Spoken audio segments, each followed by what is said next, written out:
महाराष्ट्र लोकांचे मत, लोकांचा विश्वास, आमची बातमी। आजच्या पत्रकार परिषदेला आम्हाला सर्व जे आहे हिंदू समाजाशी निगडीत सगळ्याला आम्हाला निमंत्रण देणं गरजेचं होतं। तर त्यामुळं पत्रकारांच्या माध्यमातून सगळ्या तळागाळापर्यंत निरोप जाईल या उद्देशाने आम्ही पत्रकार परिषद बोलवली होती। आणि जे कार्यक्रमाचं नियोजन आहे, जी रॅली निघणार आहे, ते सांस्कृतिक कार्यक्रम वगैरे आहे त्याच्यामध्ये ठेवलेले आहे, ते सगळे तुमच्यापर्यंत कसे पोहोचतील, तुमच्या माध्यमातून तुमचं कसं माध्यम आहे तळागाळापर्यंत जाण्यासाठी की ते सगळ्यांच्या घरोघरी पोहोचू शकतो। काही ठिकाणी आम्ही गेलो नाही तिथे तुम्ही तुमच्या माध्यमातून आम्ही पोहोचू शकतो। त्याच्यामुळे आम्ही पत्रकारांशी बोलतो। कार्यक्रमाचं स्वरूप कसं असणार आहे?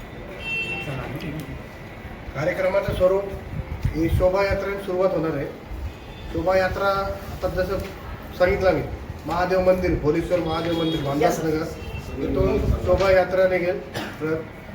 त्याच्यानंतर भजनी मंडळ वगैरे असं आमची मिरवणूक निघत असेल। दुर्गा माता मंदिर विष्णुनगर, त्यानंतर हनुमान मंदिर विष्णुनगर, जैन मंदिर आर्यनगर, नाथनगर येथील तुळजा भवानी मंदिर, गणपती मंदिर आणि मित्रनगरमधील लिमेवाडी येथील नर्मदेश्वर महादेव मंदिर येथे त्याची सांगता होऊन तिथं संमेलन आयोजित केलेले आहे। त्या ठिकाणी आम्ही सांगता करणार आहे आणि तिथं आपले भागवताचार्य हरिभक्त पारायण अतुल महाराज आदमाने नेवासाचे त्यांचं आणि रुपेशजी बंगाळे म्हणून यांचं व्याख्यान ठेवलं आहे।